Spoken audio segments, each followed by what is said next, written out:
try to give people a little bit of time. I heard there's a little panic that we were running out of coffee. No fear, there's more back there. We will make it through the day.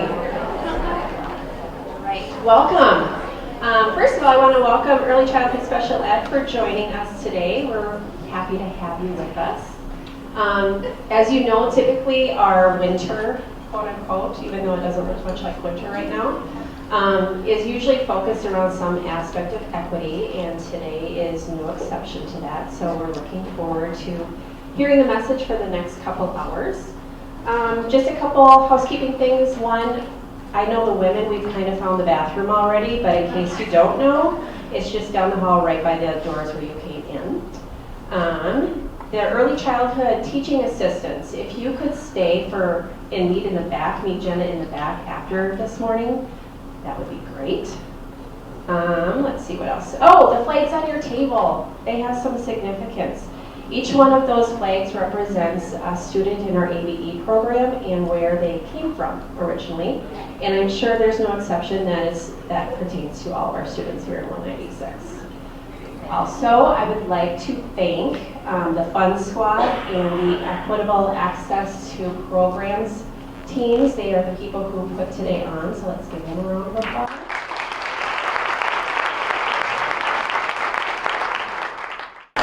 All right, and then I just have a question. So last week, right before Thanksgiving, you received an email, and it was our new newsletter called In the Know. I'm wondering if, raise your hands if any of you had a chance to read that so far.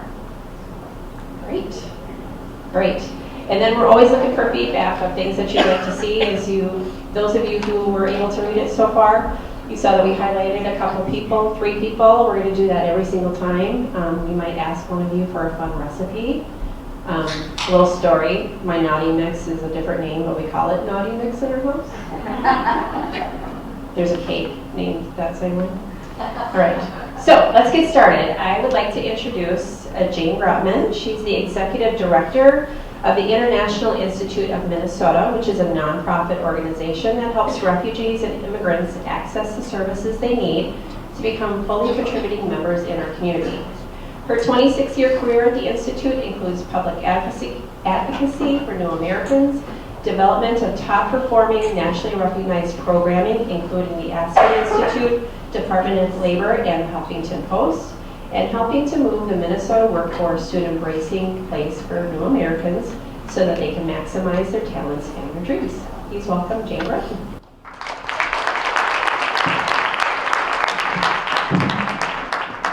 Thanks, everybody. It's really an honor to be here, and I really want to thank Eric for inviting me. I also want to say that Eric he's called me more than any person that's ever asked me to give a presentation. He's very concerned that this was to your standard and that it was going to be informative for all of you, so I hope I live up to that charge.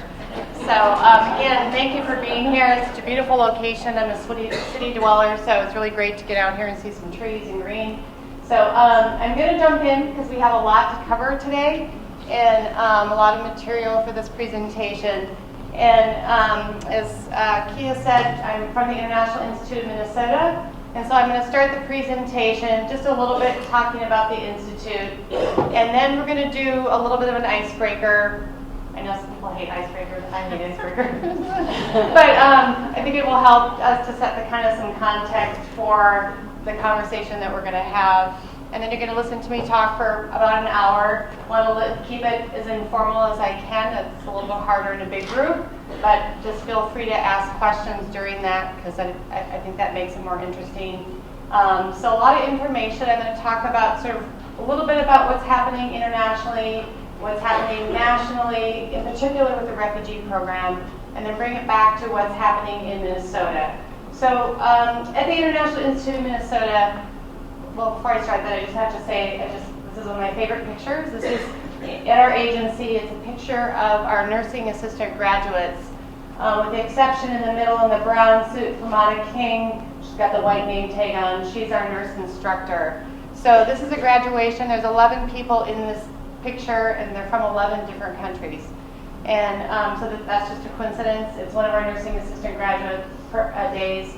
And I'm going to talk more about that program. It's just really been a phenomenal program for the Institute, for the new Americans that we serve, but just as much for our community. And I'm going to talk about that. And I'm really, I love my work. I'm sure like all of you love your work. I'm also a very pragmatic person about most things. And as much as I love my work, I see every day and know that as much as we're doing social service for folks, they are then in turn giving back to our community. And I'm such a big believer in that. And it's a win-win for our community. There's new groups coming to Minnesota. They're no different than my ancestors who were Norwegian, German, Irish, Welsh, and a couple other things thrown in there too. So, Northern European. And we see that every day, and we're going to talk more and more about that, and that'll be part of our icebreaker too. Thanks. So the Institute is located in St. Paul, Minnesota. We're right across from the State Fair, which people know. And we're going to have our 100th anniversary in 2019, so it's coming up soon. We started as part of, around the turn of the century, as part of the YWCA movement. And then we moved out of the Y to serve immigrant families, and not just focus on women, but to serve families.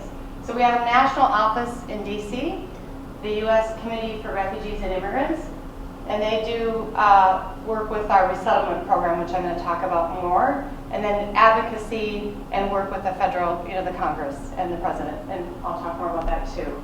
But we do serve quite a few people in a given year, and we've really grown in the number of programs and the people that we serve in the last 4 years. We've doubled in size, and I'll show you some of those programs in a minute. But that's our mission. People kind of glaze over when you talk about missions, but I will say that the last part of our mission, to me, I like the best, is the full membership in American life. Everybody that comes to this country and that's staying here wants that. They want a job, they want a safe place to live, they want their kids to be safe, they want good schools for their kids, and they want to exercise their civic duties, and things that have been denied to the people that we're serving for their entire lives. So we'll talk more about that too. But I just want to say too that we see that full membership in American life, people coming back to the Institute that came as refugees, are volunteering at our agency. We just had a class, we're in the quiet phase of a capital campaign, and we just had a group of students, our beginning level ESL class, a group of students raised $1,000. Most of them for the capital campaign, most of them have been in the country for less than 2 years. So that was just, I thought, astounding. I've never seen that. That's never happened at our agency. One of the teachers just championed that, and people were so excited to help. So we have really comprehensive services. That's kind of an overused word. But I'll talk later about our resettlement program, which is in our refugee services. That's a team of 18 people. Do people know what resettlement agencies are? People heard of that phrase? Some yes, some no. So there's 5 refugee resettlement agencies in the Twin Cities.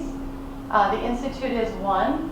So Lutheran Social Service, a lot of people know Lutheran Social Service, Catholic Charities, Rive Ministries, it used to be World Relief, Minnesota Council of Churches, and then the Institute.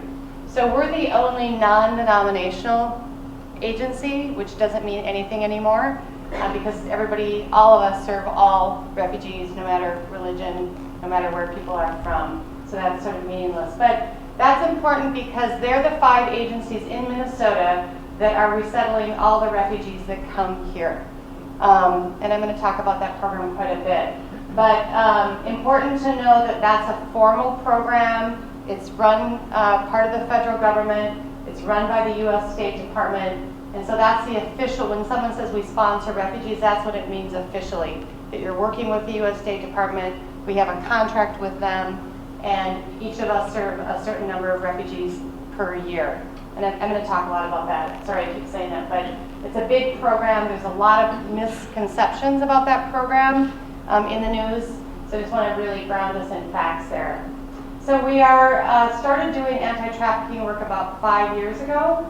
Unfortunately, in Minnesota, we have a significant amount of labor trafficking and sex trafficking. So we at the Institute work with foreign-born victims of trafficking. And some of them are under the age of 18. And so that's really great work that we have a team of one that does at Amy Smith, provide case management services for those folks. But then, like all of you, we provide English classes, education and employment classes, and then immigration services helping people move into, if they come as a refugee, after a year they can apply for their green card and get permanent residence, very important to do. And then we had a record number this year of over 1,000 people that became U.S. citizens just at the Institute, through the Institute alone. So it's a very exciting day for people. And then our Festival of Nations, anybody been to the festival? Great. So a lot of that is coming up in the spring. I was in usually end of April or May. And I always say that's the chance where the new Americans that we work with, it's their turn to say, now it's your turn to learn about my culture, because they have to do that every day. And it's a lot of fun if you haven't been.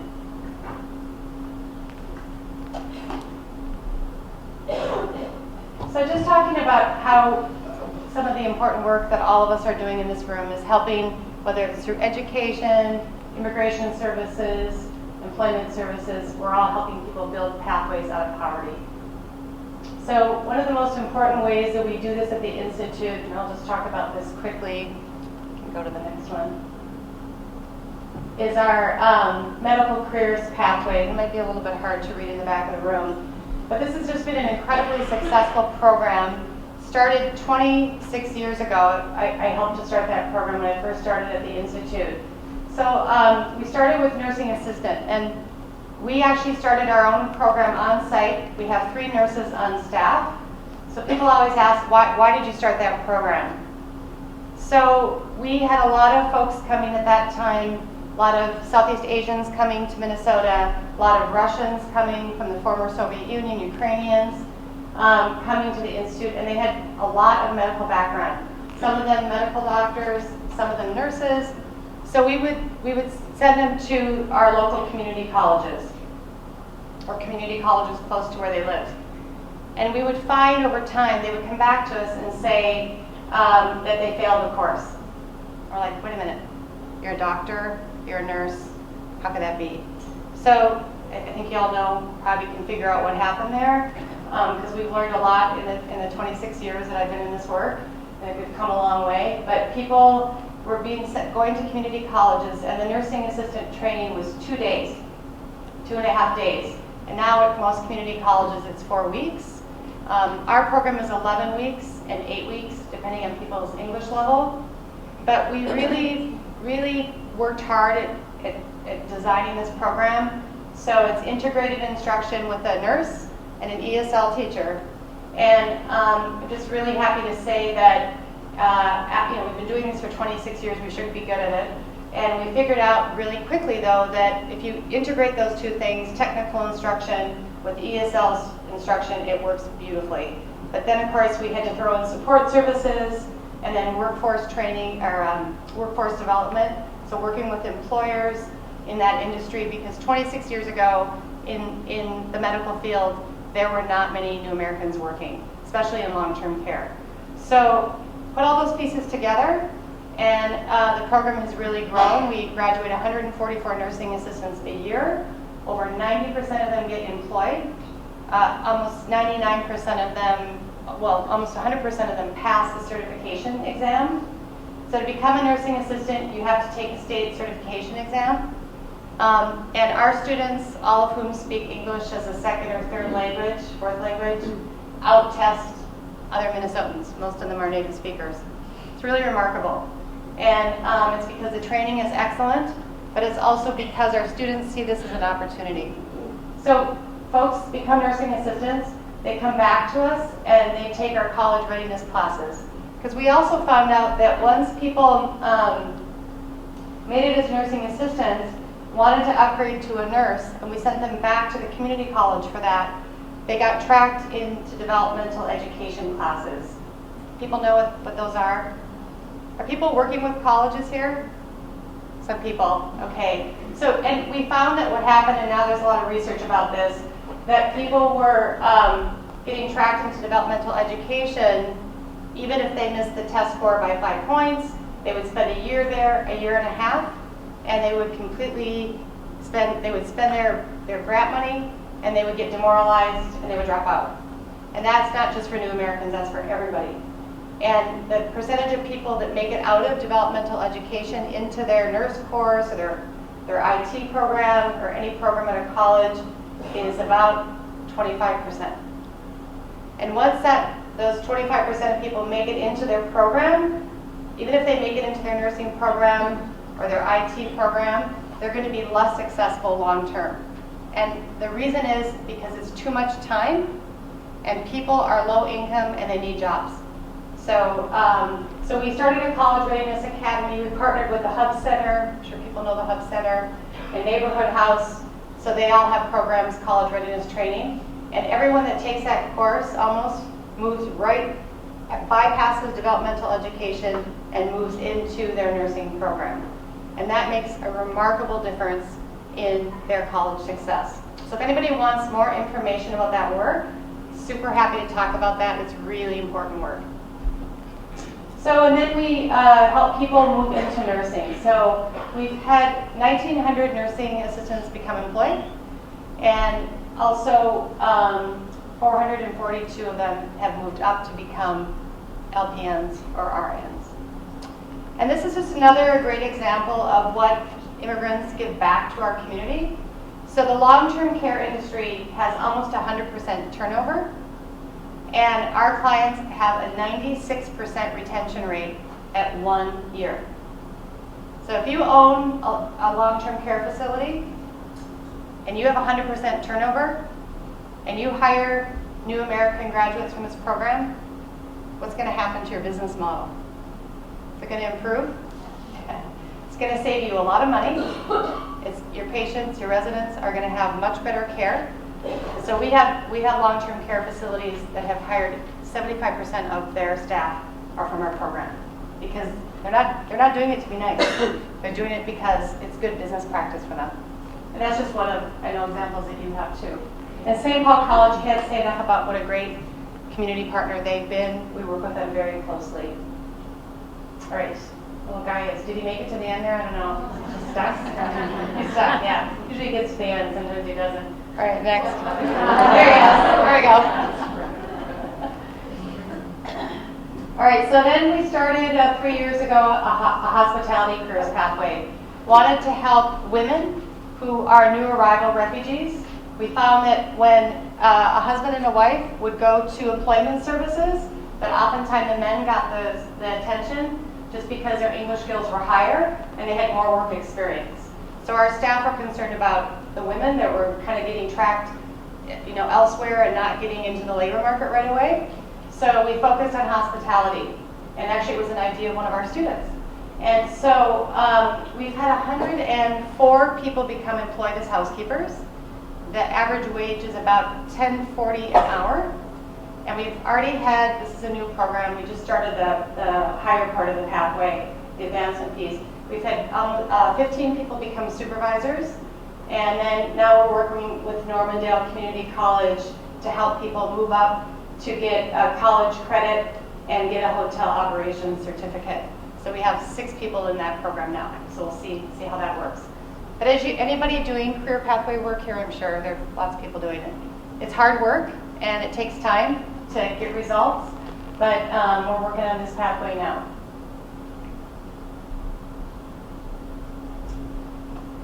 All right, so I've taken some liberties with this beautiful poem by Emma Lazarus, Give Me Your Tired, Your Poor, Your Huddled Masses. But it's still really true in the United States that we are taking poor and huddled masses. The United States takes 1 million immigrants a year. The refugees are a small part of that program. They're about, we'll talk about numbers, they're about 85,000, 70,000, I'll show you those numbers, they've changed as a part of that 1 million, so it's a very small part of that total. The rest of those immigrants coming, the majority of them are joining family members that are here, or they are feeling a labor shortage that we have in the United States, and I'll talk more about that. But, you know, nursing assistants, because we train a lot of them. But the point here, and I know you see that too, that all of us are working with people that really have a range of education. Some of them are pre-literate, and some of them have PhDs. And I think that's really representative of the refugee program, not so representative of the immigration program. Usually people have higher education and more skill through that program. So just wanted to take about 10, 15 minutes for you guys to talk at your tables for a minute. I think as a part of American culture, we're very, I think because we're a young country, we're very forward and future looking. Part of our culture is just who we are. We're problem solvers, we're problem fixers, and we really are often looking at the future. And so we don't get stuck in our past too much. I think that's good in a lot of ways. But I think it's good for all of us to take time and look back at our own history. Unless you're a Native American, everyone in this room, all of us are immigrants. Our ancestors are immigrants.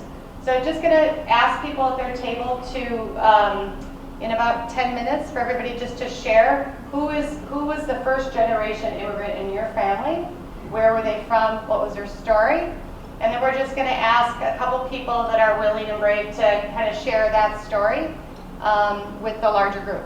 So I'll give you about 15 minutes to do that.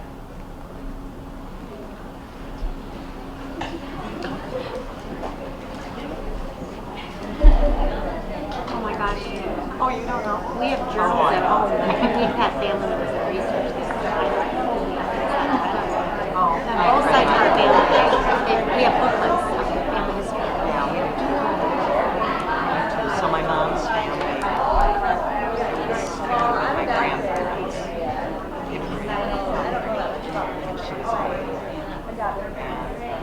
my dad's family, his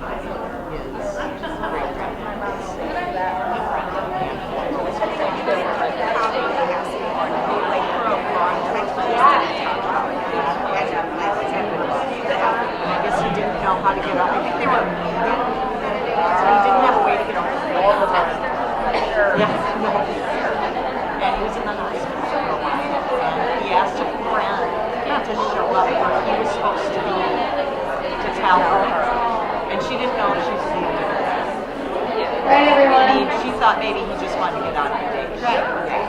Sorry, I wish we had more time. I hate to cut off these conversations because I've never done this before, and Eric and I kind of brainstormed over this. I don't remember whose idea it was, but it was such a treat to walk around the room and hear people's stories. And you know, I heard the number of countries I couldn't count of different people's different heritage, and some people have been brave enough to say that they'll share their story.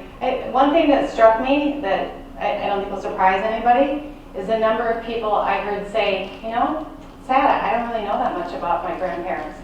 And I can say that too. And you really have to, I think that's a generation that probably didn't talk too much about their history. And so you kind of have to probe. And I've been hearing a lot of people lately asking their grandparents or their parents and, to talk on video so that they record that history. And I think that's such a great idea. So we're going to start with some people have been nice enough to say that they would share their stories briefly. Lynn, we're going to start first. Stand up. Here, I'll share my mic with you.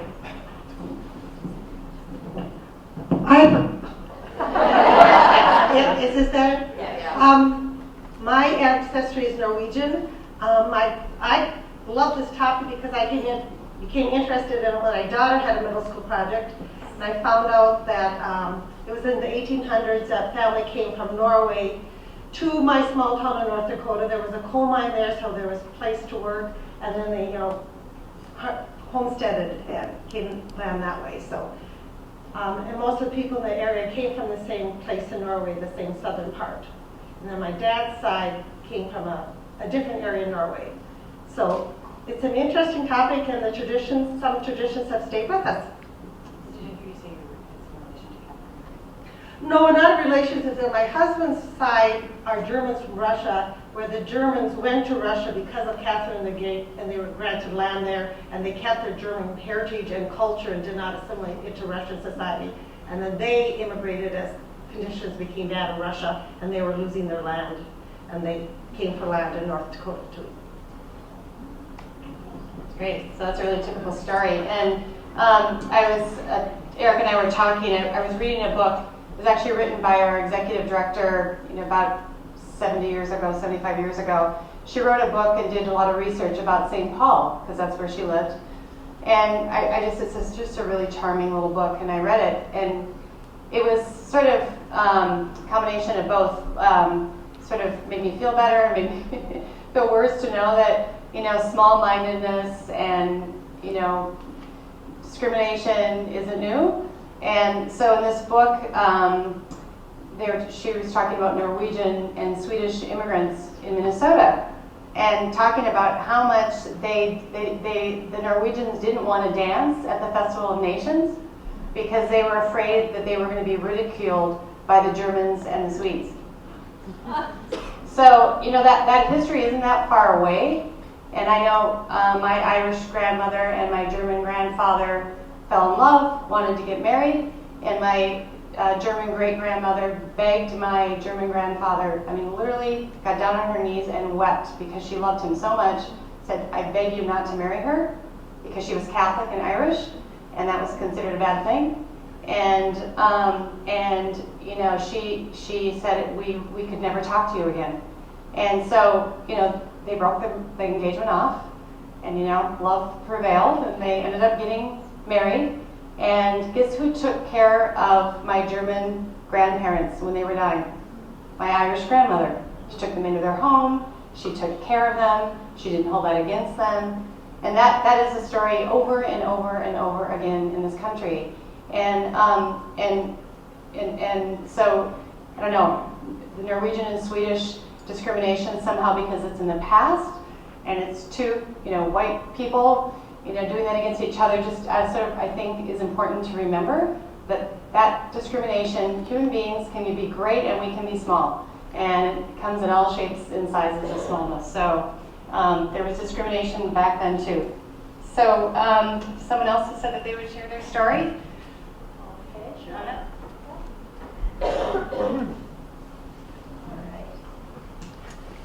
So I'm not a public speaker at all, but I will try my best.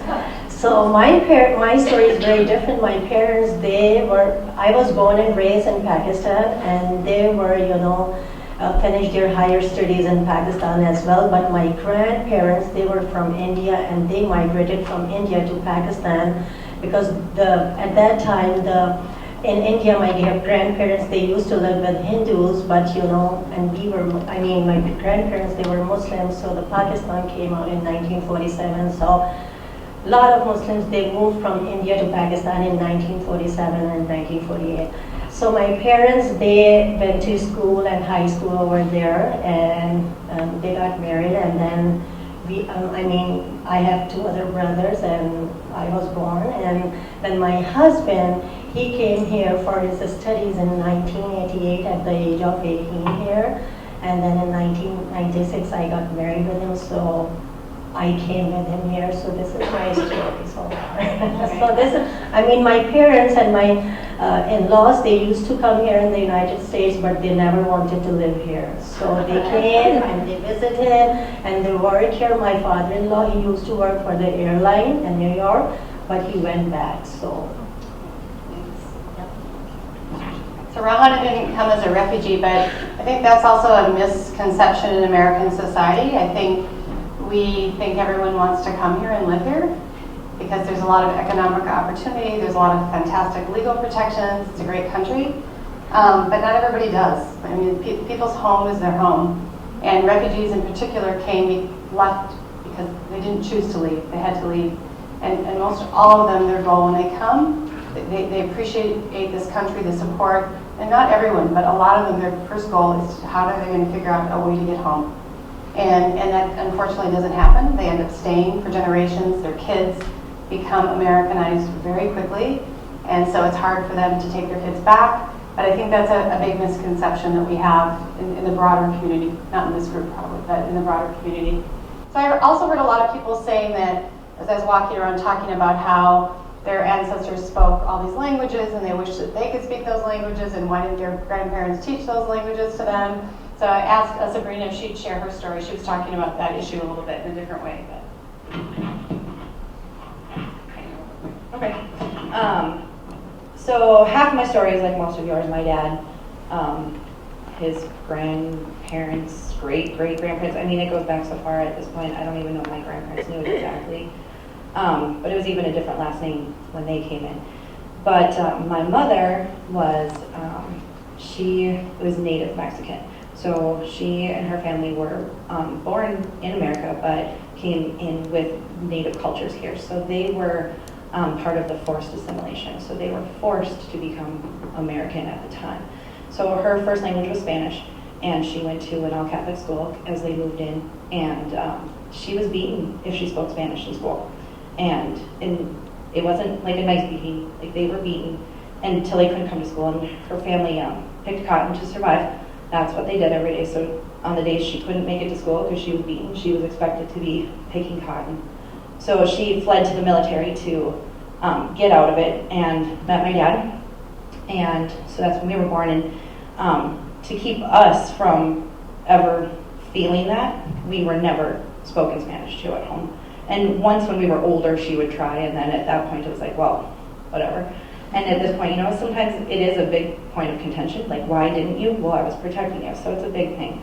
And she does still speak Spanish to her family, because that's what they all know, and none of them really left. They're all still down there. But it was a big part of her life, it was very hard. And so we talk about that trauma mostly in our house. We don't really focus on the Norwegian side. Great, thanks a lot.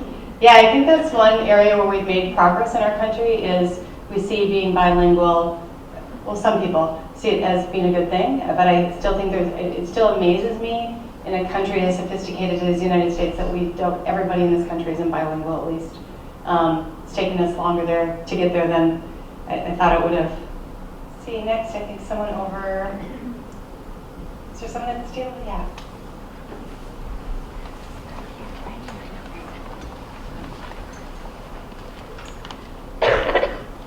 Thanks. I'm Darla. I work for ABE. I have, similar to many Minnesotans, on both my mother and father's side, we have the Finns and the Swedes, and I have the old Finnish father. That goes back to, probably the 1800s as far as when my family came to Minnesota. But on my grandmother's side, we descend from Penelope Stout, who in 1643 was shipwrecked off of Sandy Hook, actually, and was moving from the Netherlands to New Amsterdam. She survived. She and her husband were abandoned because he was ill, and the rest of the people on the ship left on foot. And so she and her husband were actually attacked by some indigenous peoples, but another group of indigenous people rescued her. She was severely wounded. Her husband died. Anyway, she ends up remarried to Mr. Stout, Richard Stout, and has 10 children. And then when she died at the age of 110, she had 500 direct descendants. So I have a lot of relatives around this country that I don't know. Anyway. Was there someone else? Anyone else? These are great stories. Want to share their story? Thank you very much. That was just so fantastic. It's really great to hear all those stories.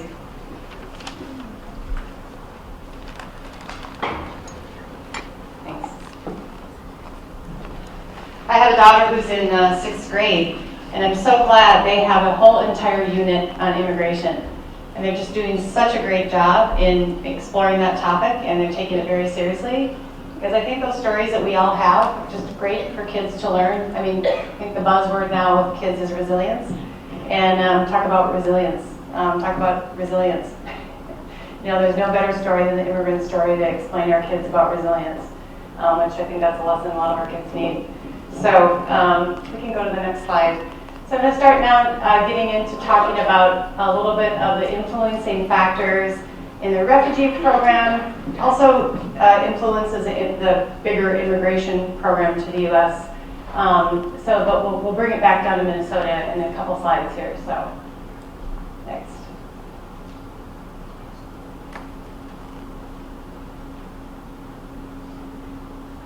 So, one thing, I've been at the Institute for 26 years. Well, actually, even probably 6 months ago, a year ago, this slide said 17 million refugees in the world. So the number has just really dramatically increased in the last 5 years. So about 24 million of those folks are living in refugee camps. The rest of them are trying to get asylum status in other countries, or they're what we call displaced people. So Syrians are an example of that. They're living in other countries. They've fled to the neighboring country where there's maybe not a formal camp. But a significant number of them are living in refugee camps, and this is a picture of a camp. Go to the next.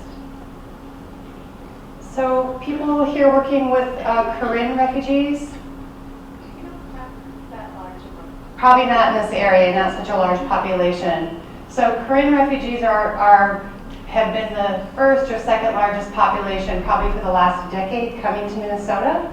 So they're ethnic minority in Burma, and they have been kind of in their country fleeing the military, and they've been persecuted. They're an ethnic minority, and stories are really, really horrible, as really they are for all the refugees that we're seeing.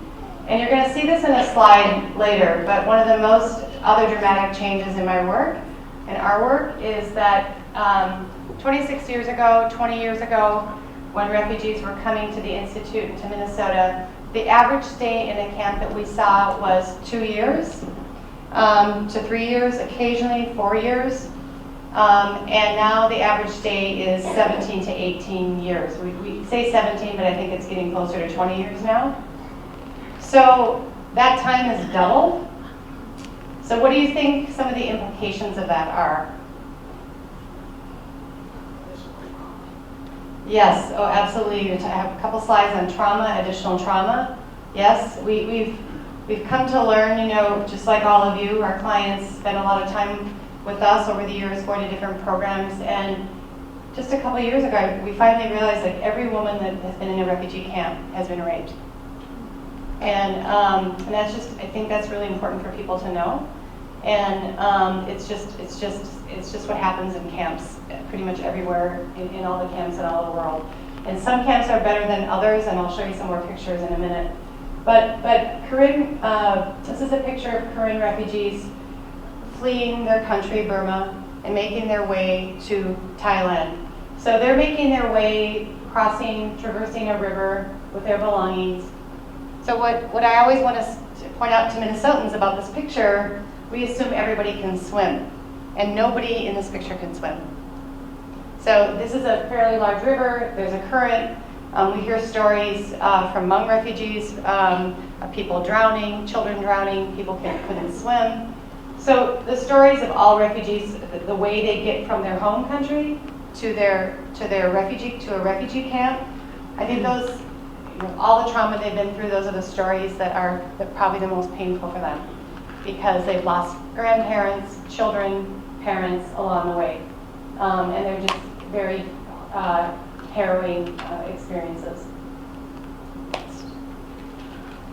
So again, those are Korean refugees, no place to sleep when they're making their way to a refugee camp, finding a way to, there's no shelter for people. So this is a camp in Thailand that has hosted a lot of Korean refugees. When our African clients see this photo, they think, oh my gosh, they say we would love to have lived in a camp like that, because there's trees, there's green, it's not as hot, and there's some decent infrastructure.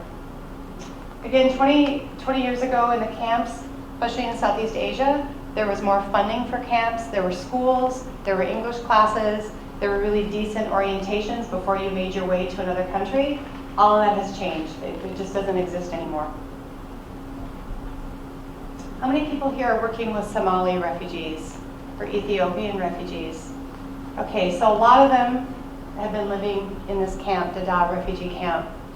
Have people heard of this camp before? It's kind of been getting a lot of play in the news. The Kenyan government had threatened to shut it down a couple of months ago. So this is a picture of the camp. Go to the next slide. Gives you an aerial view. And actually, that number isn't right. It's actually 400, it's almost 500,000 people live in this camp. So if you're working with Somalis, many of them have lived here. And this camp, if you see a closer view, well, you saw a closer view, there's no medical facilities here. There's no schools. There is nothing for people to do in refugee camps. I can't say that enough. So just imagine you're living in a refugee camp for 20 years. Maybe you're born there.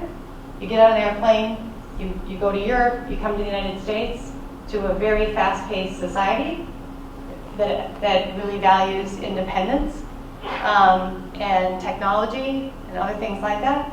It's really a huge leap that people have to make. Question, yeah? Yeah. How big is Give me that? the mic. Quick question. Yeah. How big is that area compared to like Rosemount, Minnesota? Like, could you compare it to a city? The size? Yeah, That's a really good size. question. Nobody's asked that question. I don't know the size, but I'm gonna look that up. I'm gonna Google that. Okay. So yeah, that's a really good question. It started as a camp for 60,000 people, a temporary camp, and it grew into a city, population of the Twin Cities. This is a picture one of our board members took. She went to visit camp in Ethiopia, and just showing you how tight the quarters are. Her name is Shigitu Kubede. She's Ethiopian, and she's bringing money back to the Ethiopian camps to help, because all the girls and the boys are kind of sleeping in the same place, and so she wants to have separate infrastructure for them, and it's really doing great work. So Zantari refugee camp in Jordan is where I just wanted to have a slide because I know you're hearing a lot about Syrian refugees. So this is one of the places where Syrians are. Our executive director in DC visited this camp, and she just said the circumstances are really horrible. There's even less infrastructure where you can see people are living in tents, and I don't know the population of this camp, but it's quickly growing. So wanted to talk a little bit about what's the national program for refugees in the United States, and then we'll talk about Minnesota. So for the last really decade, with the exception of 2016 and 17, there's been about 70,000 refugees in particular. And then in 2017, it's a federal program, so it's on the federal year, so it starts in October. 2017, October 1, 2016, the numbers went up to 110,000. So this is an interesting program because the president has complete control over the numbers. It's a presidential declaration. The president has control, can say, I want to have 500,000 refugees come to the U.S., or I can have, I can have less than that. It's a little more complicated. There is a Refugee Act that sets a base of 50,000, but if a president says, I think there's security risks with the program, they can close the program down or change the numbers. And at the end of this discussion, we'll talk about the political change in the political environment and what the implications of that might be. But just wanted to give you some scale. Anybody have questions about that slide? Questions? Comments? Okay. So here is a picture of 2016, so last year, of so 2015 to 2016, the federal year. So arrivals to the United States, just to give you the regions from which they're coming. So Africa, the majority there, I think we know it's Ethiopians, Somalis, Congolese are starting to be a new group, a larger group that's coming. East Asia is, Burmese is the largest group there. So the region, when I say East Asia, it's not just people from that area, but it's where people have fled countries and gone to. So actually in East Asia, I think there's actually some Pakistani numbers there too.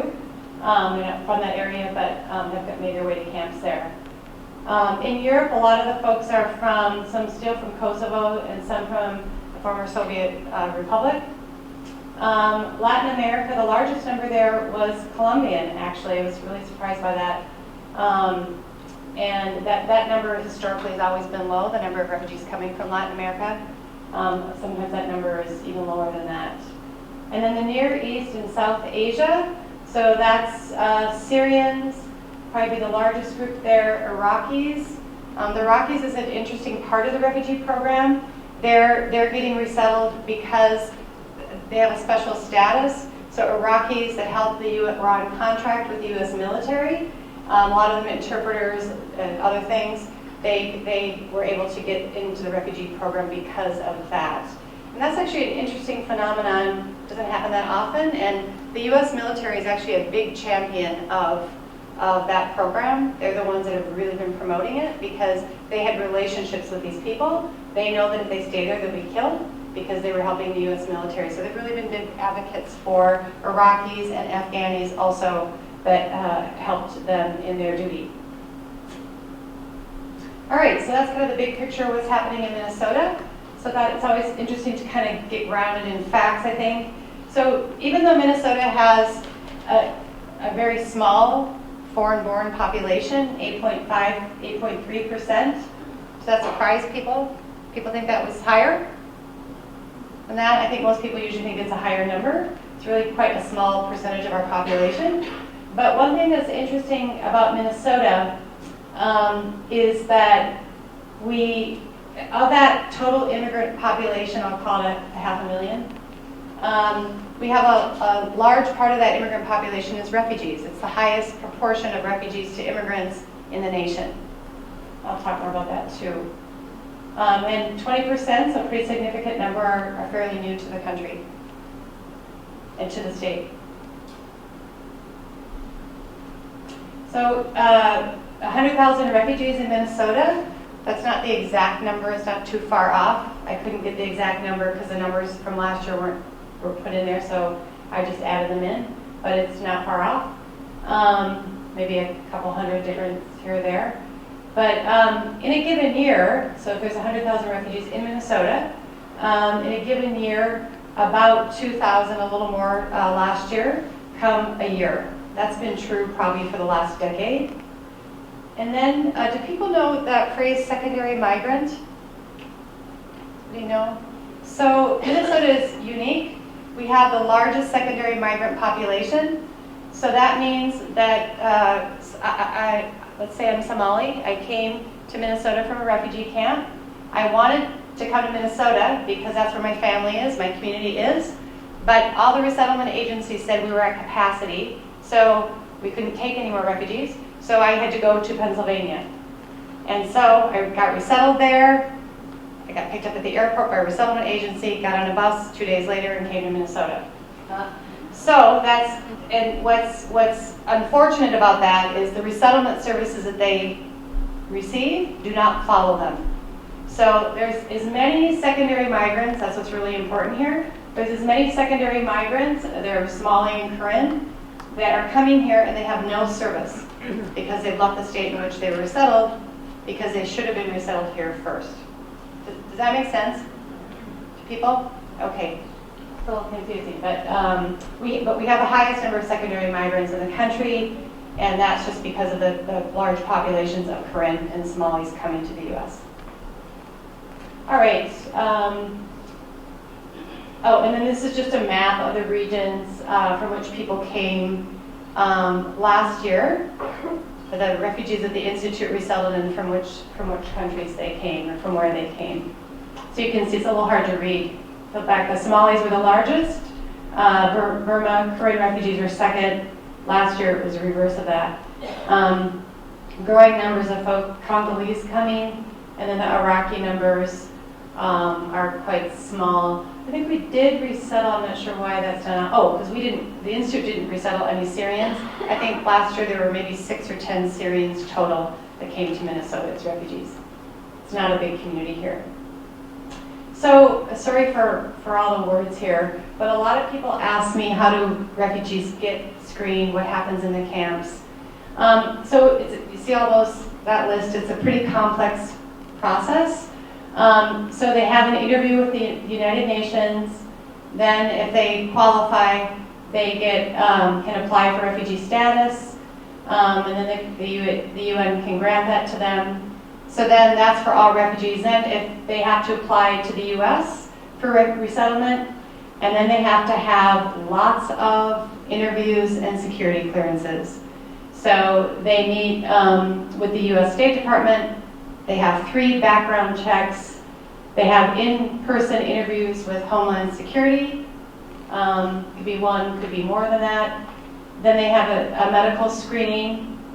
They have cultural orientation classes before they arrive here. They're not very good. There's a lot of misinformation in them.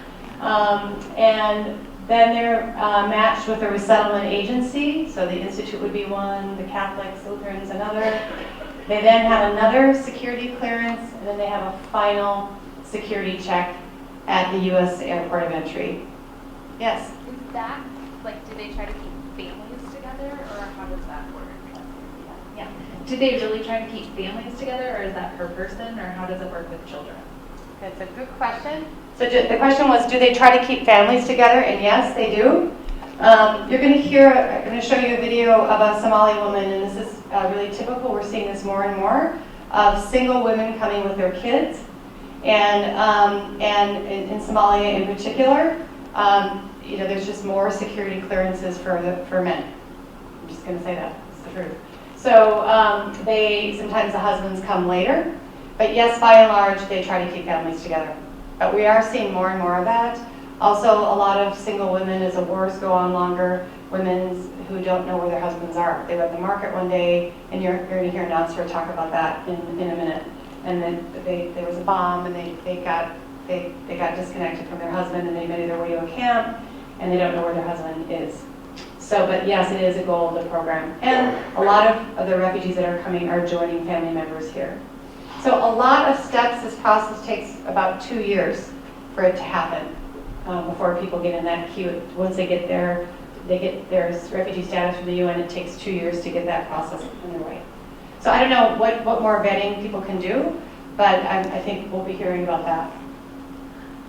I wanted to look this up. It just occurred to me, I think 15 years ago, there was no vetting at all. I think refugees had medical screenings and probably no security clearances. And so you can see how much the program's changed.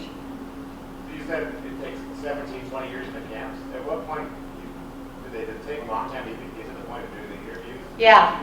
Yes. So refugees make their way to a camp. They get registered, and they sit and wait until there is a country that they can, get status to. And that's what takes so long. Less than 1% of people in refugee camps in a year get settled out of them. So you can imagine that those millions of refugees are sitting waiting. And the number of refugees has increased, and the number of people resettling them has decreased. The number of countries has decreased, and the number of refugees that they're taking has decreased. So once they do get refugee status in the United States, so when a refugee arrives in Minnesota, they automatically can work. And this is something that employers don't understand. We hear time and time again that refugees go to apply for work. I just had this happen to someone I know. And they say, "Where's your work permit?" Which they can't, they're not supposed to ask people for that. There's a document called an I-9 that there's I think 4 columns. And if they read the instructions, which they're HR people, they should, they have to pick, different one document or 2 from this row of documents. And I don't think it's intentional. Sometimes I think it is intentional actually.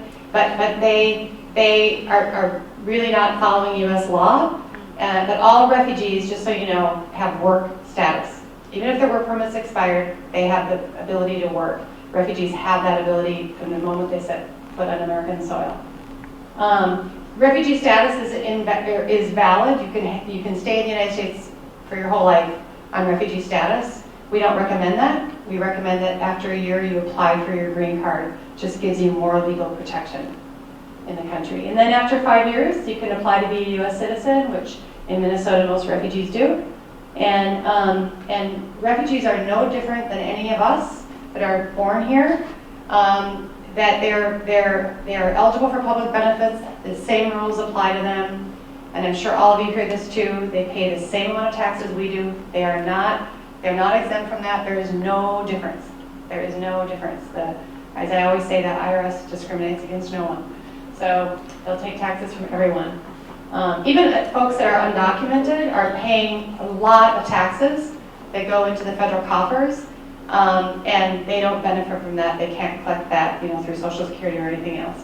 All right, keep moving along here. Thanks. So what do resettlement agencies have to do? People ask that a lot. Sometimes they're very angry at us. We get phone calls saying, we're working with this family. Why didn't you do this? Why didn't you do that? Well, let me tell you the answer to that. All we have to do, our contract with the U.S. State Department mandates 2 home visits. That is it. In addition to picking refugees up at the airport. So we don't do that, but so it starts with receiving people at the airport. You can see that's a family, you see the sign at the airport.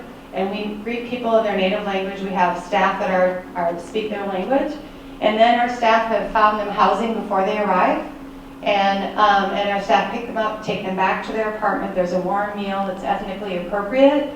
And then our staff have them to the Institute the next day. And they're mandated to be in English class within 2 weeks. The U.S. State Department mandates that. And we do that. And their kids in school also. And then, so our staff does that as well. And then we're helping folks get connected to their medical screenings here in the U.S. And then within 2 weeks, we are saying, what job do you want to do? So people go to work very quickly. They have to.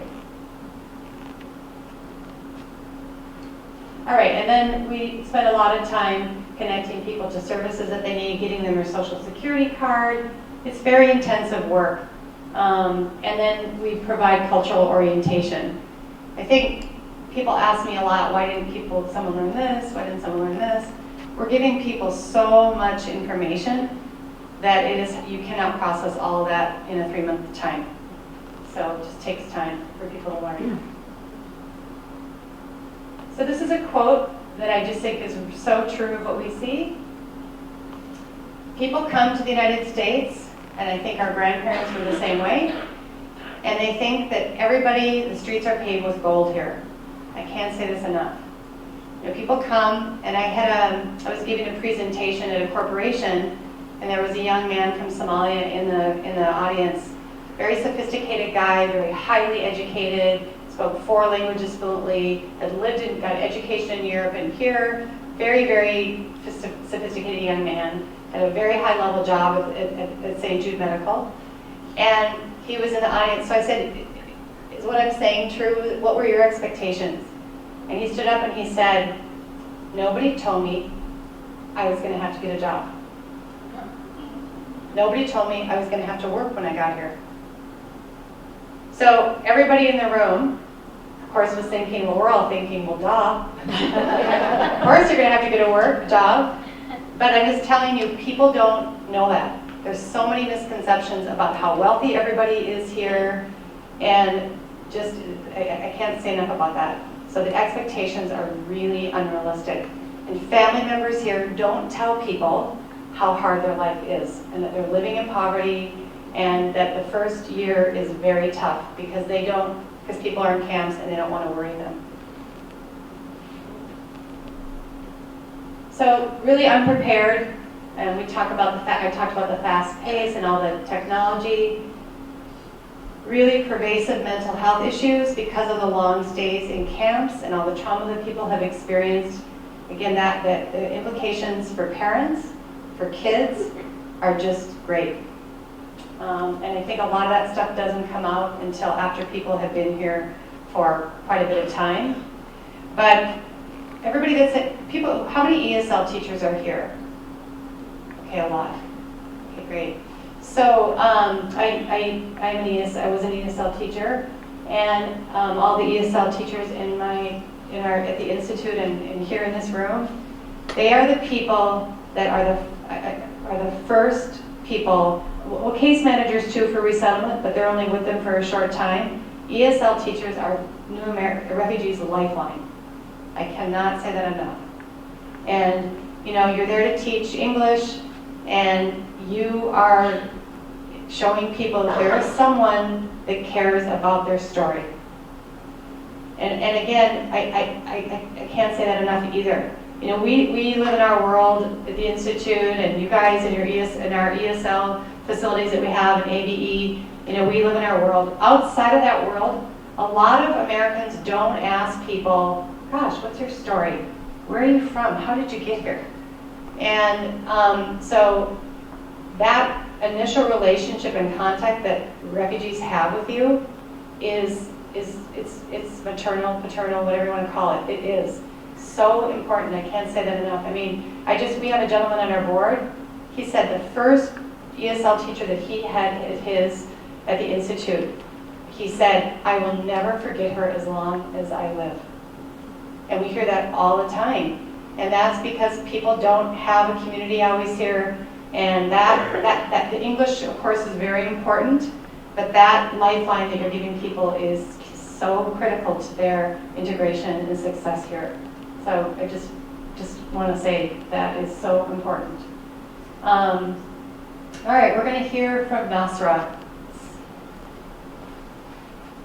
Let me just say that this was an interview that was just done recently by the Huffington Post at the Institute.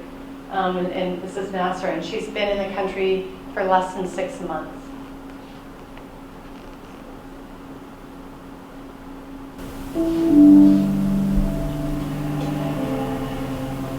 So war that never ends in Somalia.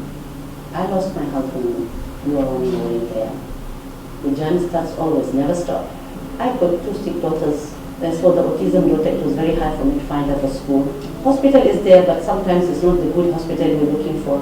People are dying, they are killing people, raping people. So you have to run for your lives. And when you have girls, you'll be afraid of that.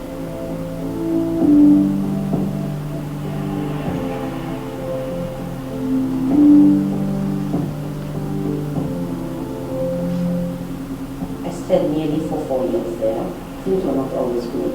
It's very hard for us. When we start learning Arabic,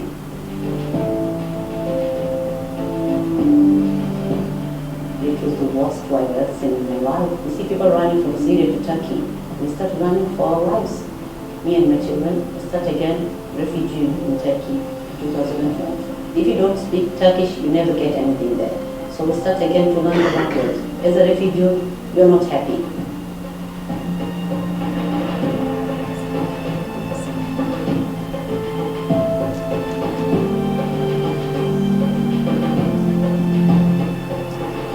Outside America, I said, wow, America. I thought this is the paradise, I have to learn many things in America. You have to run in America, you don't have to walk. I do this whole thing to give my children the better life they need. My daughter goes to autism school now. I need them to be good people, good education so they can help themselves. That's all I need in life.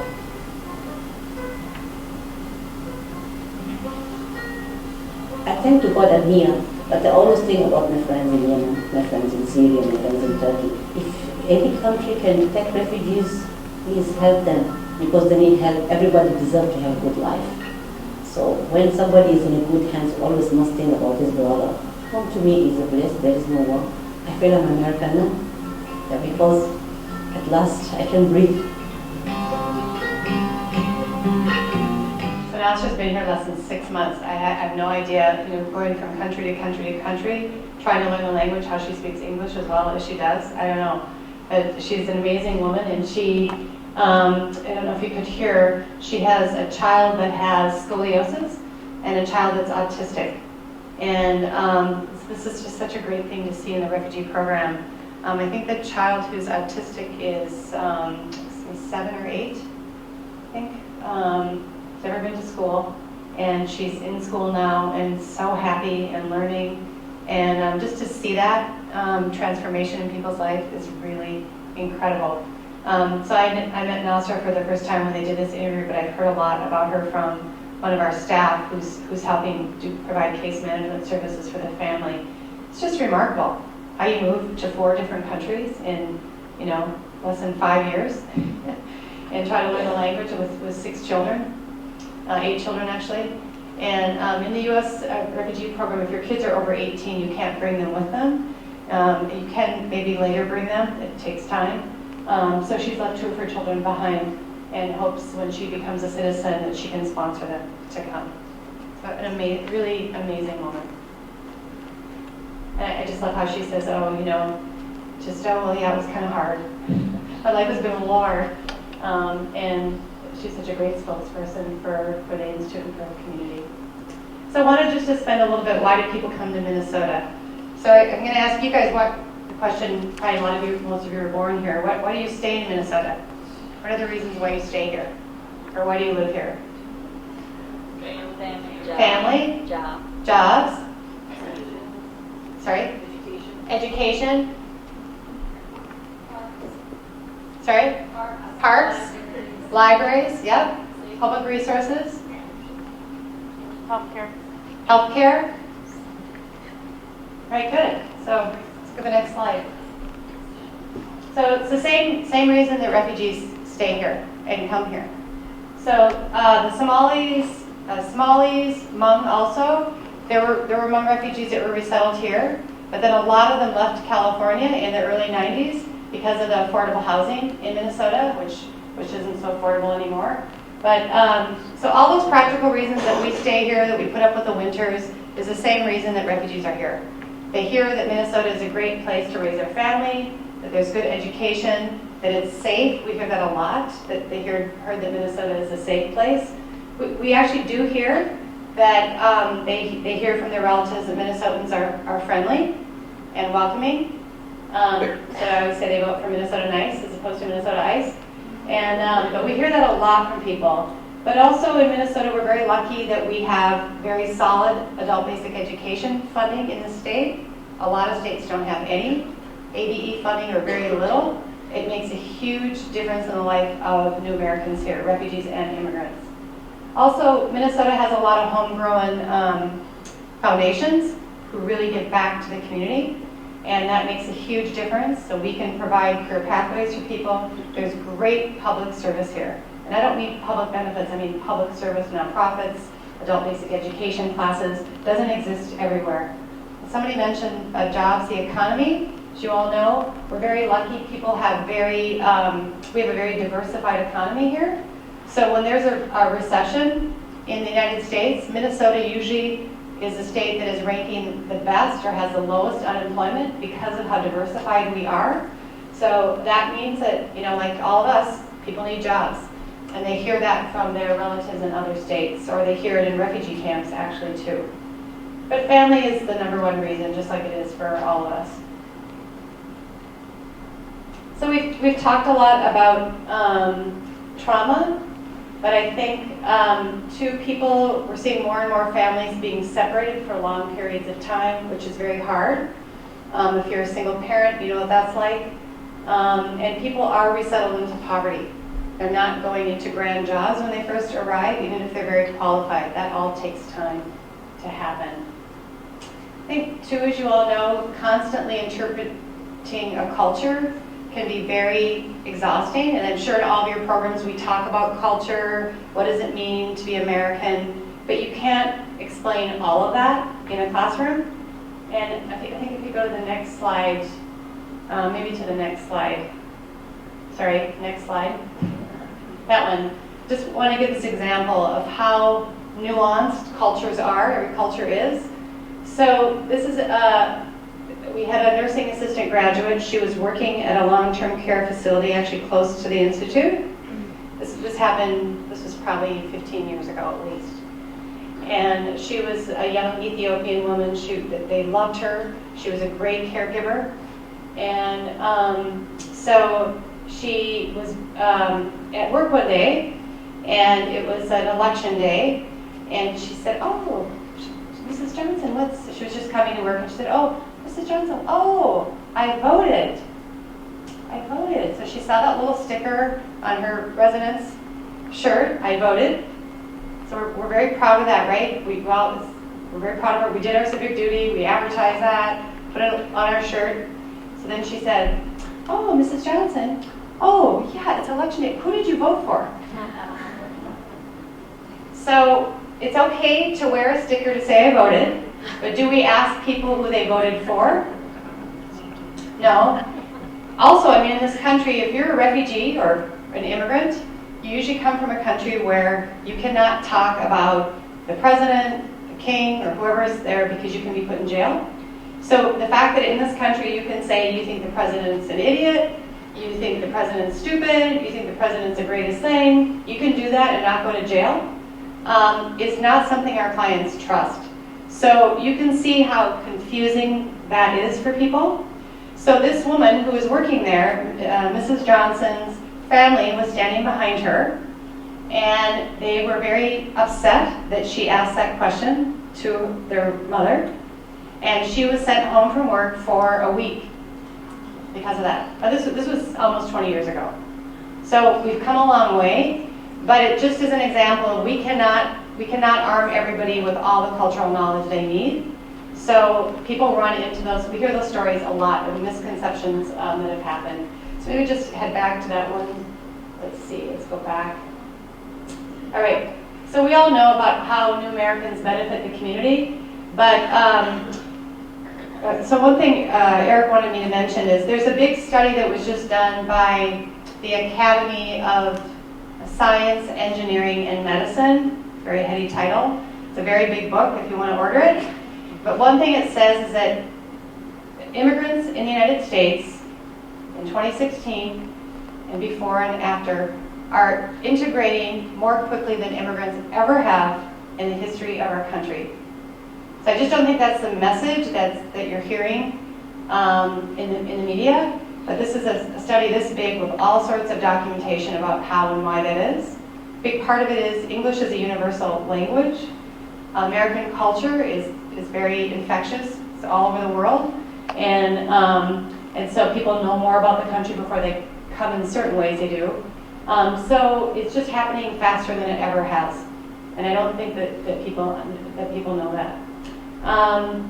So all the stuff you guys know already. But it is true that immigrants tend to be risk takers because what's a risk for them as opposed to me is very different because of their stories, and it really is part of the economic engine of our country. There's just no way you can dispute that. There's study after study after study to prove that. Just go to Silicon Valley, that's one example. All right, so a couple trends. I think I've talked about a lot of these. Longer stays in camps, yeah, I think we've talked. Oh, so Korean refugees are going to start tapering out because a lot of the camps are starting to clear out.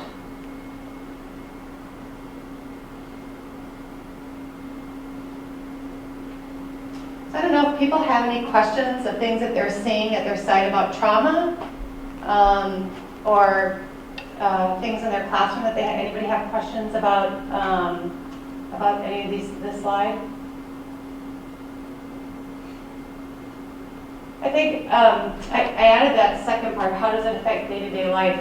We now have a therapist on site, and I asked her a couple months ago, what should we know? What are you learning, just in general terms? She said every time someone goes to your nursing assistant class and there's a test, they do not sleep 2 nights before it.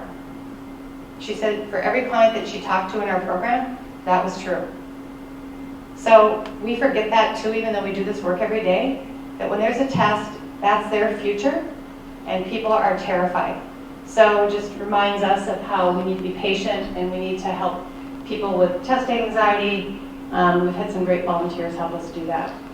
And a lot of people say, I have a stomach ache, I have an arm that hurts here, or back that hurts, and sometimes that isn't physical pain. That's how you can describe it. It's actually really depression and psychological pain that people are having.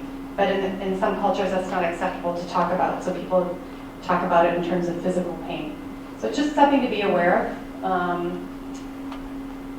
All right, and then trust is just the key. Every client that comes to the Institute talks about how they feel safe there, and that's why they keep coming back. Do you have any incentive programs for people to come to test day? Say you have lots of absences during your test day. So yeah, so for us it's a little bit different. So the question was, do we have incentives for people to take the test? We don't need that because for the nursing assistant program, the incentive is a job. And they've been in 11 weeks of training, so they come. For our EFW classes, that's a good question. Our English classes, I don't know about that. Our teachers do a lot of preparing for tests and how to help with anxiety for test taking. That happens in all the classes, and that helps a lot. I guess I just have two questions. One, so we know our students, a lot of them have gone through these things, but they're not going to talk about it. We don't know.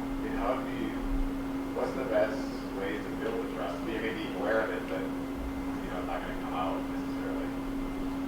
Yeah. So Eric was asking, how do you get it to come out and to get people to talk about it? I mean, or not. Yeah. I don't know. I think that the most important thing to remember is just not to forget that everybody in your class is from Somalia, Ethiopia, Burma, Congo, all the folks that we just talked about from refugee countries. Every single person has had multiple trauma. I can't say that enough. So I think it's just remembering that, and things like how to reduce test-taking anxiety is one thing you can do. If you have a long enough relationships with people, I mean, some teachers find ways for people, like I know our college readiness program, people write their stories and then share them if they're comfortable. And that's really a great way, and that opens it up for people to talk about it. And the second question is, we've got a lot of teachers in early childhood. Yeah. How much, is there a difference? How much do the younger children know about, how much do the families share with their younger children, their experience? What have you heard? Yeah, so how much do younger kids know? I think it depends on how old they are, obviously, how much they remember. I don't think their parents talk a lot about the experience, just like our grandparents don't, because they're trying to put that behind them. But, kids still have that trauma, even if parents aren't talking about it. So really important for schools to be aware of that. Sometimes the other thing about kids is I know you all know this, but kids are so torn between two cultures. Between my family, my parents that are Somali or Karen, that have very traditional values. You respect your elders. You don't talk back. You're deferential. You respect authority. To a culture that completely is the opposite of that. I mean, not that we don't respect our elders, we do, but not at all in the way that the clients that we're working with do. It's very different. And so for parents, that's very threatening and very scary because they feel like their kids are out of control. And if you're a kid and you're in school and you're like, oh my gosh, it's like, wow, these American kids have all this freedom. And it looks like they don't have to respect their parents and they have all these choices. I mean, that's not true. We just do it differently. Do it differently than how I was raised. So it's very confusing for people, and it causes a lot of family tension. I know a young Somali man who is just the kindest person you could know. He's 18 and was in a camp. His father has a lot of stress, went through a lot. They have a lot of kids. His father's very stressed, and he just could not take his father screaming anymore. Just screaming at his kids all the time. Because it's very stressful. You've got to get a job, you've got to support your family, and he had to leave. And so he's living by himself, he feels very isolated, and he's kind of a mentor for him, and he talks a lot about, I've been to the doctor 4 times, headaches, and all the stuff that I just told you that I didn't remember, headaches, backache, nothing's wrong with him, it's depression and stress. And that post-traumatic stress is starting to come out. So and then that whole layer of being separated from his family, it's just complicated. And kids are having to navigate and then also help their parents, interpreting for them. So it's complicated, and it's no different than what happened with our grandparents. They went through the same thing. And it's just hard adapting to a new culture in a very short period of time. But kids do that very quickly, at least on the outside. But at home, it's different than it is in school. So. Going, I think we're at the end of our slides here. So, go to the next. Keep going. I'm going to. It's going backwards, yeah. So I think we'll just open it up to talk about, so I don't know how many minutes do we have left. Okay, just to talk a little bit about, I'm going to tell you about Kushi in a minute, but if people have questions about the change in the administration at the federal level, even at the state level, people have questions about that from either side. I really try to be nonpartisan in my presentation, so don't be afraid. I actually don't have a political question, but what I was wondering is after they leave you with the resettlement, they have immediate needs to set up a home, they need clothing. Who do you recommend that we contribute to? So after folks are resettled by the Institute or other organizations, they stay with us after that time. So we have extended case management programs. You know, NASRA has a case manager through our medical case management program. We have a mentoring program. Then folks are in English classes. Then they're moving into our pathways. They're accessing immigration services. So a lot of folks are with us for a long time. Most of our clients are. So that's just the resettlement program. So I'm glad you asked that question. That's 90 days, the services, but then other services kick in after that.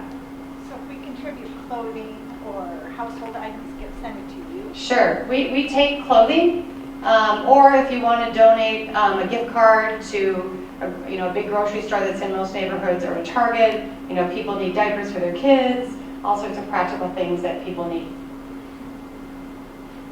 Other questions? Do you know if there's another agency like yours that's closer to Egan? Like, I think in Richfield there might be something. Yes, in Richfield is Arrive Ministries. That is probably the closest one to you. Are they one of those big five? Yes, they're one of the resettlement agencies. Yep. Thanks. I have a question about housing. Yeah? You had mentioned your staff meets refugees at the airport. Yes. And bring them to housing that they predefined. Yep. How long is their rent provided for them? When are they expected to start being able to pay their own rent and so on? Because I know several refugees families that have ended up homeless, so I'm just curious. Right. So that is the biggest challenge that we all have as resettlement agencies is housing. You know, the financial crisis in 2008, so many people lost their homes, so everybody went to rental, and the price went really, increased. So it really affected our programming. So it's why we're not taking more refugees, and they're going to other places and then coming here. So every refugee that comes per person gets $1,000. That's all they get. And they have to pay back their airfare to the United States, even though they're refugees. So kind of that money, it's a wash. So, if your family of 6, that helps you have a little more money. So we do budgeting and help people. We try to have everybody rents paid for 3 months. And if they don't have the money, then we try to access some of our own funds. But we can't do that for everyone. So that is our biggest challenge. Yes? Is therapy a part of the development process, and are people open to it? Thanks, that's a really good question. So is therapy part of the resettlement process, and are people open to it?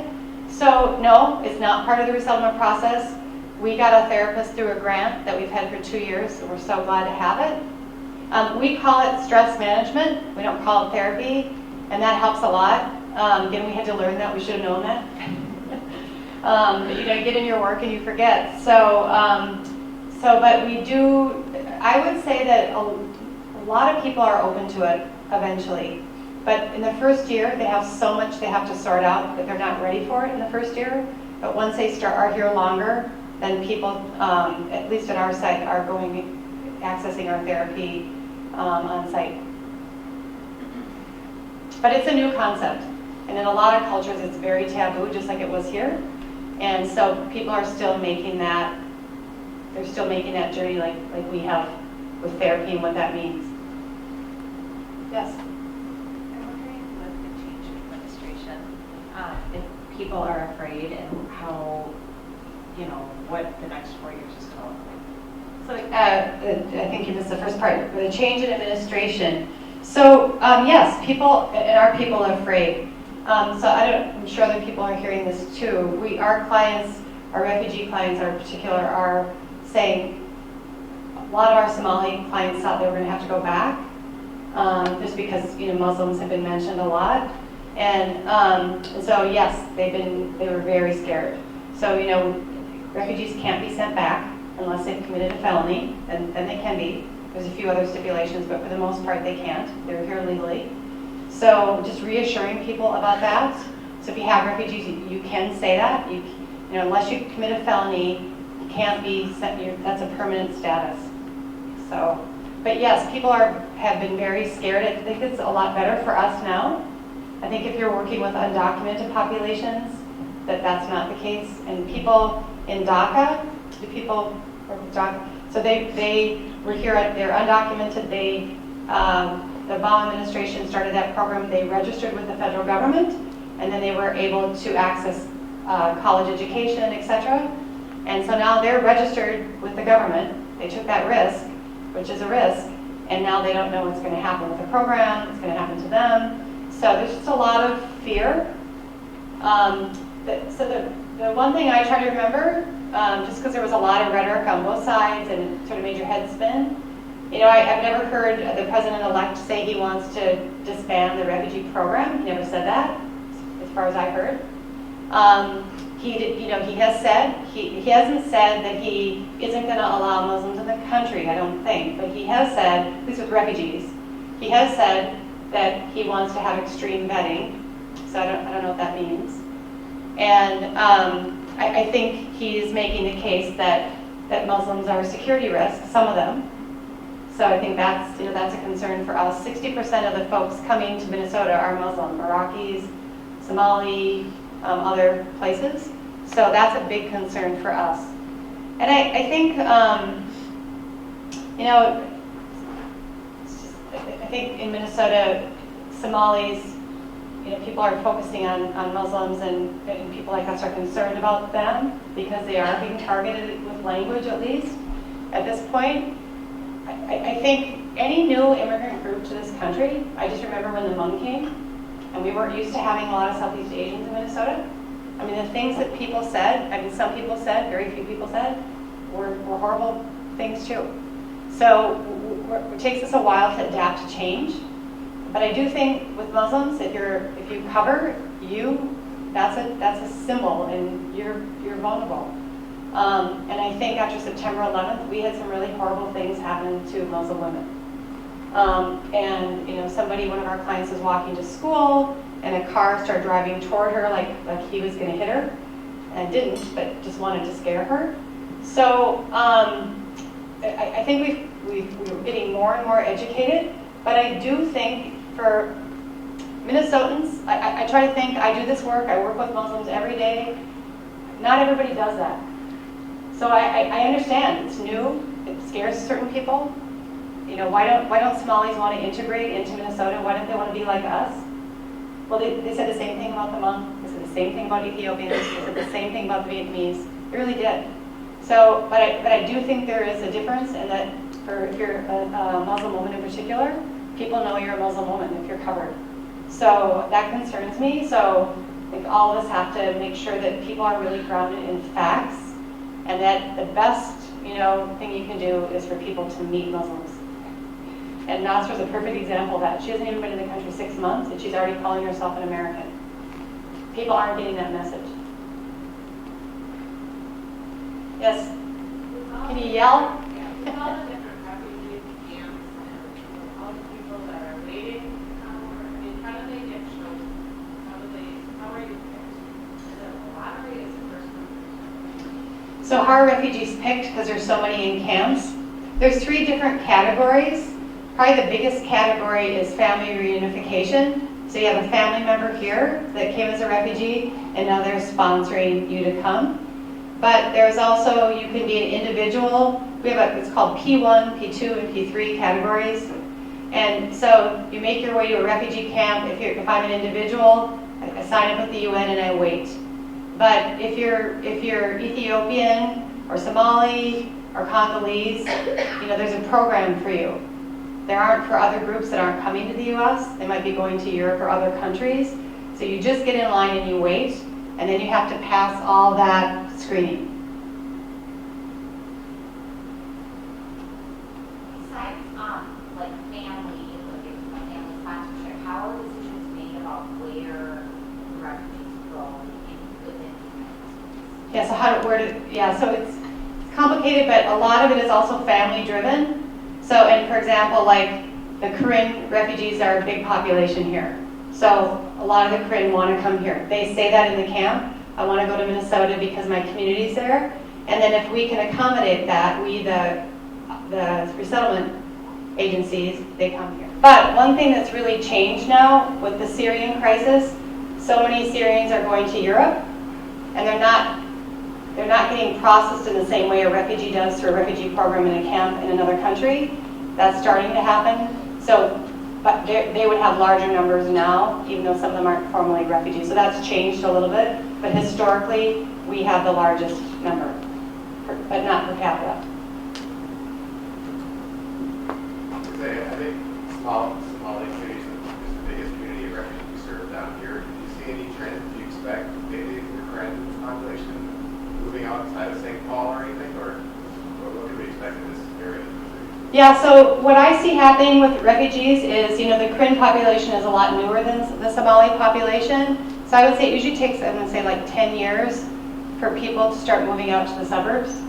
And if there's like with Somalis or Ethiopians where there's already a community, some refugees do that more quickly because their family's there. But if there's not like a cluster of a community, then that usually takes, with new groups like Karen or Congolese, they tend to be in the urban core because there's service there.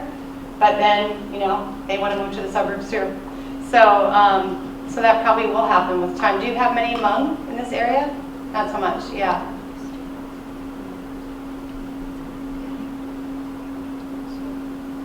You said there are 65 million refugees worldwide. How many are in camps? About 23 million. So she asked how many are in camps of the 65 million refugees, 23 million.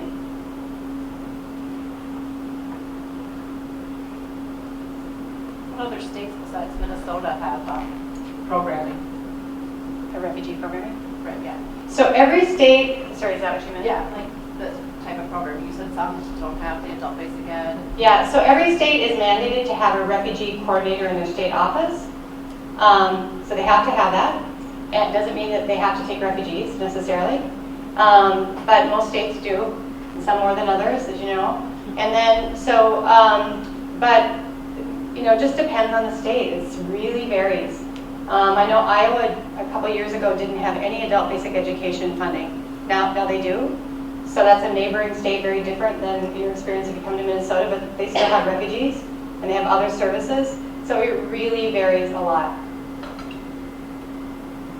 Politics play a role, philanthropy, how good their economy, it all plays a role in their education systems.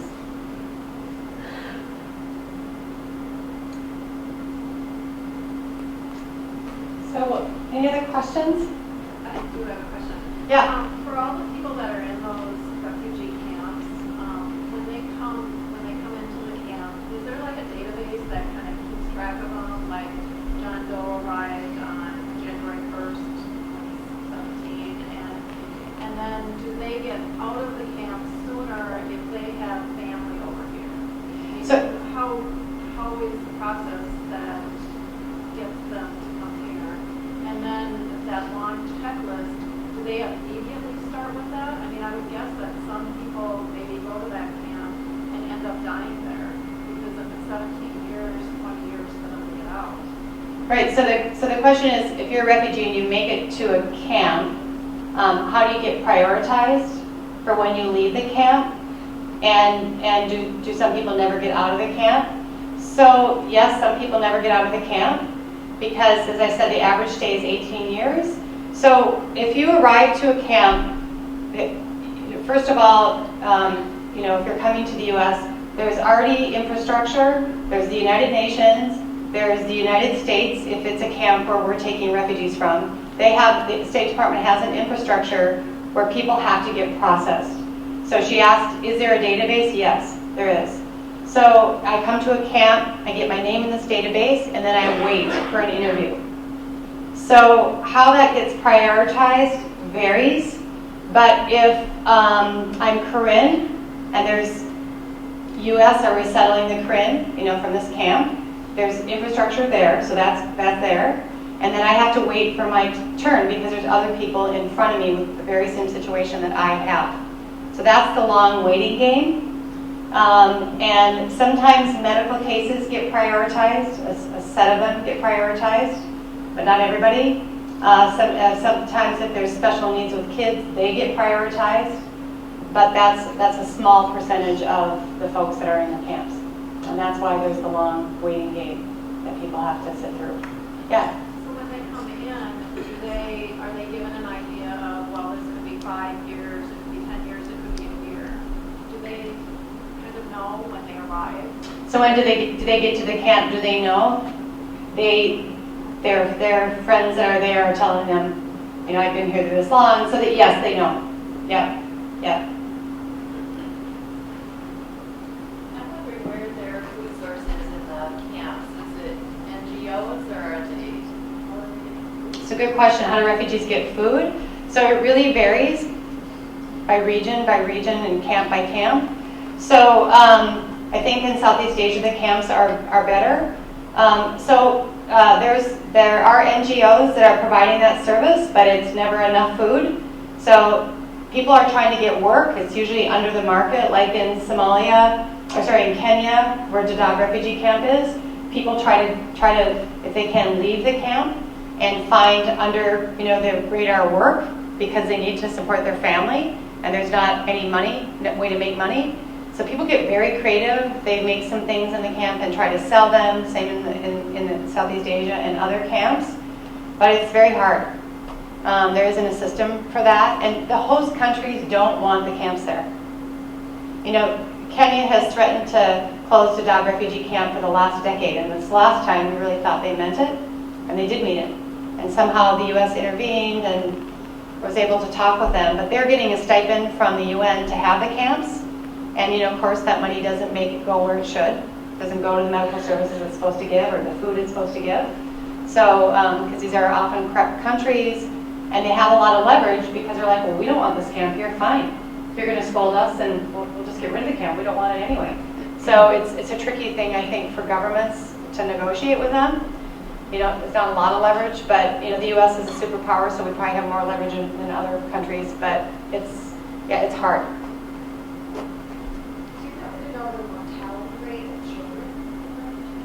So the mortality rate of children in refugee camps, it's a good question. I'm sure with birth rates, I'm sure there's a pretty high mortality rate because people don't have facilities there. You have to make your way to a hospital that sometimes is miles away. Our board member Shigitu Kabede told the story. She got to the camp. She got separated from her husband. She got to the camp. She was like 6 months pregnant. She walked to the camp, through the African, from Ethiopia to Somalia. It's not a short walk, and had to do it at night so she wouldn't be found. And dodging the police, the military, made her way to the camp, and so she started having labor pains. She had to get someone to take her to the hospital, so she did. She was in a bed with 4 other women, a single bed with 4 other women, giving birth. And she had her baby, and she had to have a cesarean. And then, so she went back to the camp, and then her sutures were bleeding. So she was lucky she was able to get someone to drive her to the hospital, back to the hospital. She was treated, but then her taxi driver forgot to pick her up.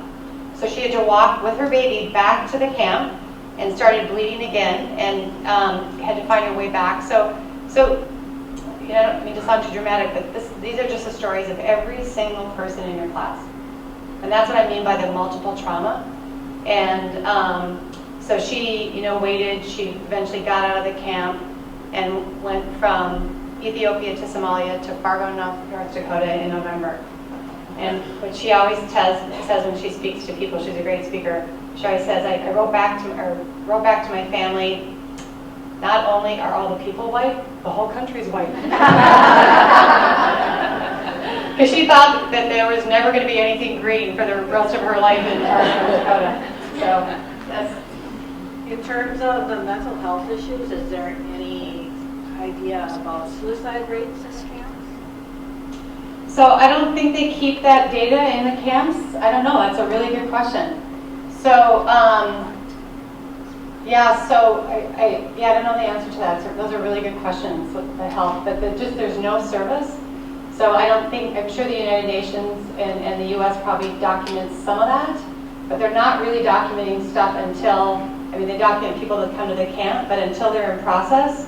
We get bios when people come, they're quite thick, so they'll tell us about if someone's having, sometimes if there's mental health issues, sometimes they tell us if there's physical health issues, what the education level is, and they're mostly accurate, sometimes they're not, but a lot of that stuff just isn't documented. Yes? I noticed that the numbers in Latin America was really low. Yeah. And I'm wondering, like families that are seeking asylum or have come like escaped gang violence and cookies and things like that to make their way across the border, how could that play into the number of people let in or what that looks like? Right, so that's a really good question. So one of the programs I didn't mention that we have is called the Unaccompanied Minors Program. So people have been hearing about the children that are coming across the U.S. border. So in Honduras, El Salvador, Guatemala, there's just unbelievable violence. And it's gang violence, and it's very large, like military gang violence, and very highly organized, and they target kids. And so we just had a family, so I'm really glad you asked that question. So they're not part of the refugee program, although that's changing. They just did start in-country process in Central America to allow some kids to be refugees. It's very hard for them to get that status though. We just had a family, a 14-year-old, a 12-year-old, and a 7-year-old walk from El Salvador to the Mexican border alone. And that is just happening every day because of the violence. And you think, how could a parent let their children do that? Well, the answer is, if they don't do it, they'll be dead. Because the murder rates are just unfathomable. It's just unbelievable what's happening just right south of us. We don't hear enough about it. And so very hard choices for families. So these kids arrive, and other kids that come across the Mexican border, they get put in detention centers. They're just places to keep people. And if they have a relative here, a parent, or the child can make the case, 7-year-old, sometimes 9-year-old, make the case that they have a relative here, then they get put in these detention centers. And then there's our office in Chicago verifies that, finds the family, and if they have a family in Minnesota, the kids can join the parent. And we help with the home studies with that. But they're not here on permanent status, the kids. They have to go to immigration court. So it's just a really horrible situation. And these kids have been through, again, really horrible things. But there are some of them starting to be processed in country as refugees, which will help the situation a lot. But that's never going to take care of the whole program. There's just too many kids. So the U.S. government and some of our agencies are setting up programs in those countries to help kids so they don't come across the border, or if they don't have parents here and they get sent back to their countries so that they can be safe. But there's not enough of that service now there. Yes, time. So Kushi. So let's end with Kushi. Kushi was the first Karen refugee that I met more than 15 years ago. And it's always hard for those people that first come because they have to kind of make the way for everybody. So Kushi came. She had, I think, one or two children at that time. So she came to the U.S. She was in Mississippi, and she was a refugee in Thailand. She went to Mississippi because she had family there, and then made her way to Minnesota because she had kind of an arranged marriage. But her husband was in Canada. He'd been resettled to Canada. So they weren't married when she arrived, but they got married. But he was in Canada. So she moved to Minnesota because she thought she'd be closer to him. She was. But when we met her, she was a single mother with one or two children, I think 2 children at that time. And she knew very little English. And she started in their English classes. And I just remember it was a super cold winter when she was at the end of her first winter here. And she made her way into our nursing assistant program, which you have to have pretty strong English to get into that program, intermediate level. And it was remarkable that she did that. She went through our nursing assistant program, studied so hard. She had a daughter who was very young, less than 1, who wouldn't eat, just wouldn't eat. And so we were helping her with that. She was really concerned. Ramsey County started doing home studies. They thought that maybe there was some abuse going on, so she was didn't know what that meant. She wasn't used to the government coming and looking at. So we helped with that. The caseworker had the best intentions. They realized she was a very good mother. So, but that was scary for her. So, so then her husband was able to come and visit, and I think that's he was here for 3 days, and that's when I think child number 2 arrived. But he was still in Canada. He was a nurse there, and so. Then she went to work as a nursing assistant. She worked for, probably 2 years as a nursing assistant, taking care of 2 kids, didn't have much family here, and went to our college readiness program because she wanted to be a nurse. So that's a very rigorous program. She went through that. She went to college and started her LPN program. She was terrified her first day of college. She kept saying, I'm way too old to go to college, I'm way too old. And she was probably like in her late 20s at the time. But again, in American culture, you can go till, it's a great thing. We go to college when you're 65, 95. So we kind of helped her through that. And she had some struggles, some of her classes. We had tutors that our staff helped provide for her. A lot of just moral support for her. We got scholarships through our medical careers pathway, so that when she got to the end of her clinical training, she could stop working so much and focus on that very hard time in your academic career as a nurse. So she made it through. She had to do her clinicals twice. That was a long story, but she did it, and she just finished her LPN program last winter, and then this summer she just passed the NCLEX nursing exam. So, and before she did that, she became a U.S. citizen. And we also then helped with the immigration papers to help get her husband here, to get them reunited. So he came, he's a lovely man.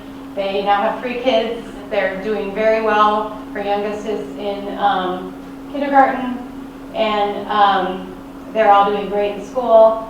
And he works at the public schools. They just bought their first house 2 years ago. And they're just thriving. And she's worked at the same long-term care center for 15 years, and now as an LPN. She'll be working on her LPN. I'm sure she's going to be calling us any day saying, now I want to work on my LPN. Her employer wishes they had 50 people just like her. She's an extraordinary caregiver, and she's an extraordinary person.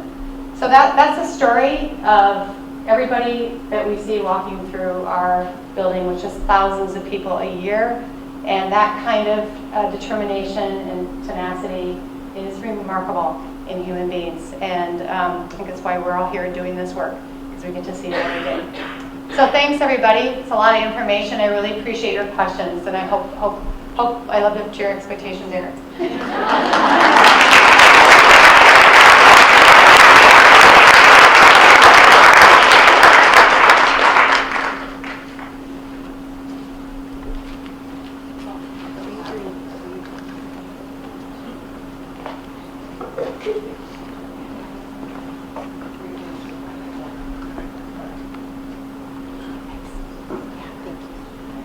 Let's give Jane another round of applause.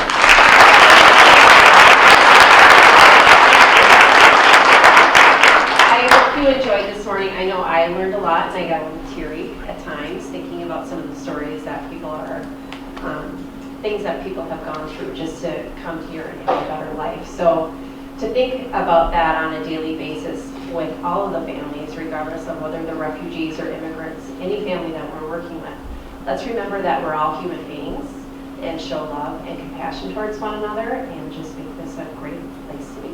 So thank you for your morning. Again, TAs for early childhood, please meet Jenna in the back of the room. Enjoy the rest of your day and have an amazing weekend. Thank you.